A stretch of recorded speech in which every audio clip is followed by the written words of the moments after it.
Bom, aqui de volta,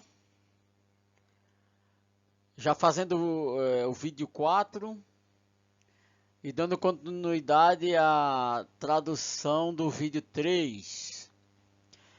Mas antes de traduzir a palavra Elohim, eu vou explicar alguns detalhes ainda aqui da palavra do verbo bará.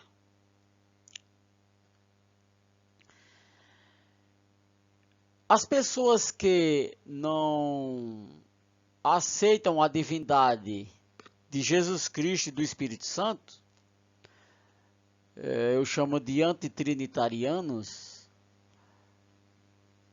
elas afirmam que Jesus Cristo foi gerado. Duas coisas que não podemos esquecer é que dentro do plano da salvação e da criação não entra criaturas. Eles afirmam que Jesus Cristo foi criado por Deus. Deus criou e mandou ele criar. Isso não existe. Isso às vezes acontece porque tem alguns textos do Novo Testamento em grego, o Novo Testamento está todo em grego, e que tem algumas palavras como primogênito, unigênito, que essas palavras são do latim, essas palavras não são gregas. Tá? E aí, com base nisso, eles afirmam que Jesus Cristo foi criado. Ora, dentro do plano da salvação e criação não entra criatura. Se Jesus Cristo fosse criado por Deus, ele jamais poderia fazer o que ele fez: trocar a morte pela vida eterna. O homem pecou, estava sujeito à morte eterna e precisava se fazer esta troca. Para que o homem não morresse a morte eterna, alguém tinha que assumir, tinha que fazer essa troca, trocar essa morte para dar vida eterna ao homem. E isso só poderia acontecer se a pessoa que fosse fazer isso tivesse essa vida eterna em si. E para isso acontecer, ela não poderia ser criada. Uma pessoa criada, um ser criado, essa pessoa teria que ser uma pessoa que tivesse vida em si. E quem assumiu esse papel? Jesus Cristo. Então ele tem vida em si. Porque vida eterna é o DNA de Deus. Se Deus tivesse criado Jesus Cristo, ele não teria vida eterna. Ele não era eterno.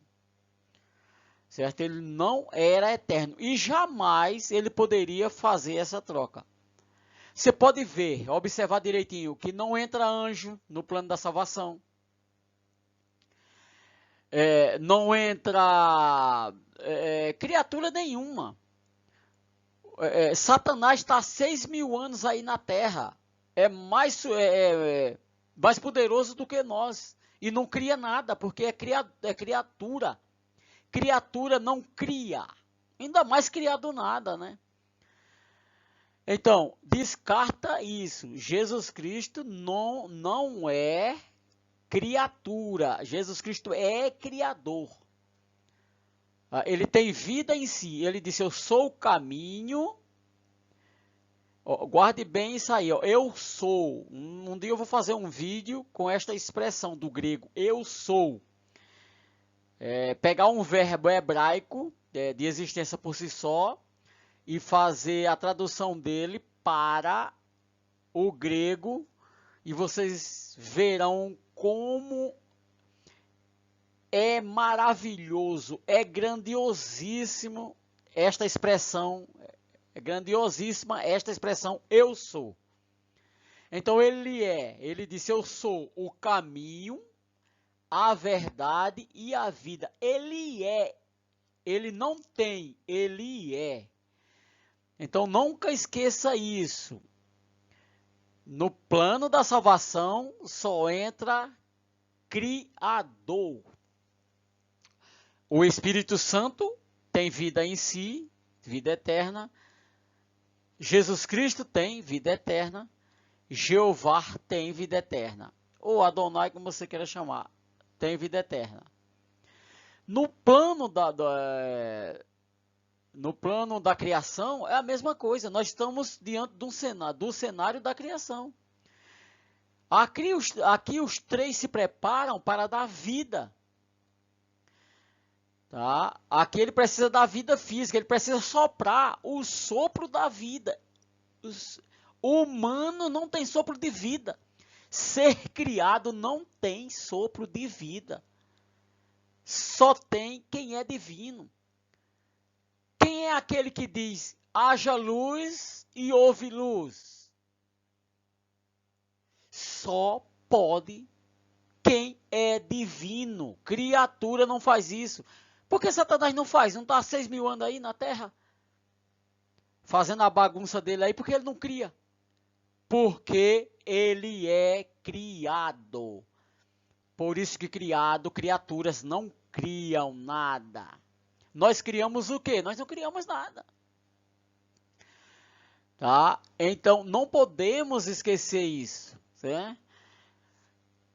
E isso aí é a base, isso aqui é uma base, isso aqui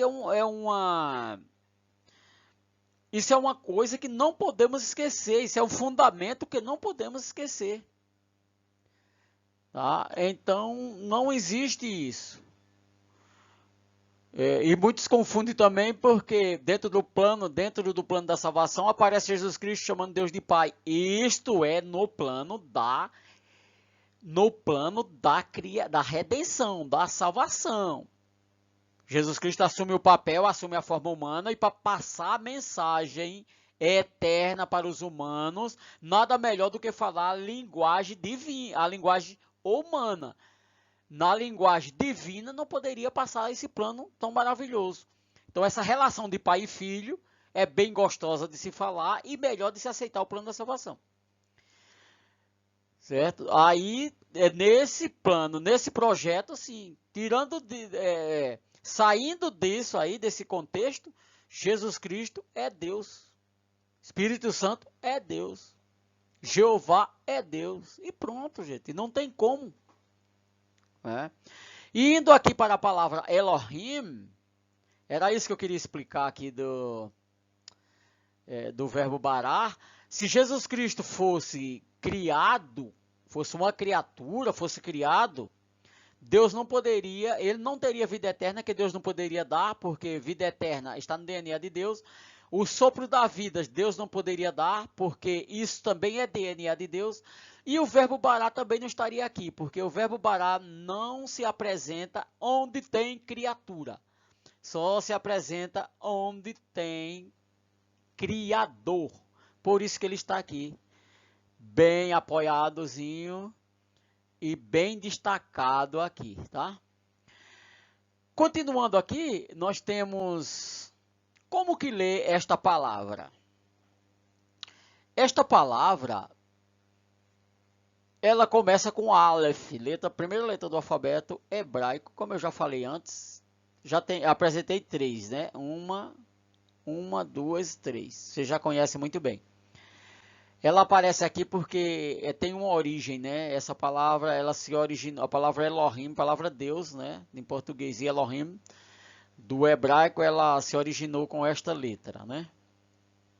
Isso aí é uma história mais para frente que eu poderei contar. E aqui nós temos um vogal diferente de todas. Tá? Esta vogal é a vogal E, e ela é um Ratef Segol. Ela é um Segol seguido de um Sheva. Esta aqui é uma vogal reduzida, não é uma vogal completa, é uma vogal reduzida. Aqui nós temos uma meia vogal. Né? Eu falei metade de vogal, metade de uma vogal, eu falei que existe vogal pela metade. Parece que no vídeo 3 eu falei isso. Mas o correto é meia vogal, né? Isso aqui é meia vogal. E aqui ela representa a vogal E em português. Aqui nós temos o lambda, que é o L em português. Ela parece um cajá, por isso que elas duas têm uma história.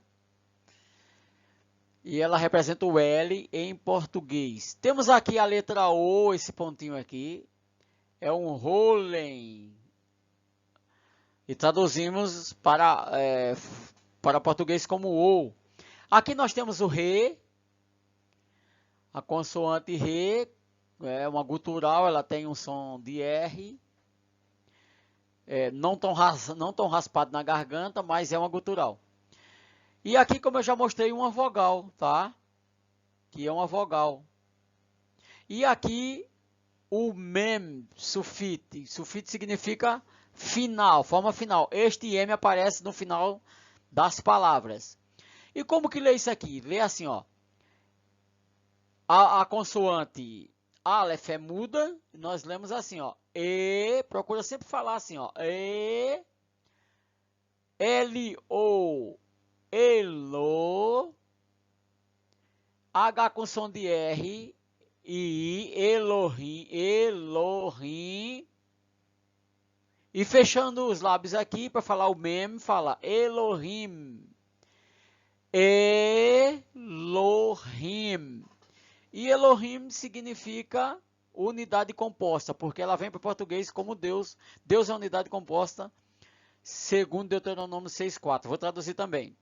Ouve Israel, Senhor, nosso Deus é único. O único é errado, que é a unidade composta, tá?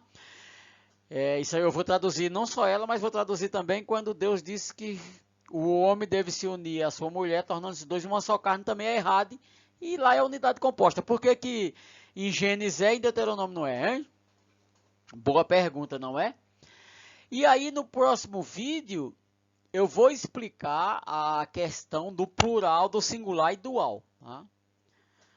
Até o próximo. Se inscreva no canal, dê seu like e ative o sininho para receber novos vídeos. Até o próximo.